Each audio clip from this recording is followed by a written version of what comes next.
A line on a coordinate grid is shown below. So you have 2 points, one labeled negative AB and one labeled B negative B. That's really strange. Which equation can be used to determine the slope M on the line? Well, let's use the slope formula because that looks like that's what they're going to want us to do anyway.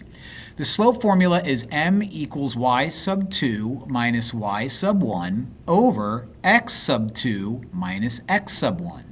Then we go to our points and label one of your points x sub 1, y sub 1, and label the other point x sub 2, y sub 2. So according to what we have, m is going to equal y sub 2, which I called negative b, minus in the middle, y sub 1, which I called regular b, right there, all over x sub 2, which is regular b, minus x sub 1, which is negative a. So looking at our options here, they don't worry about double negatives or anything like that. I really don't need those parentheses. So we need the one that says negative b minus b, so not u. Negative b minus b, okay.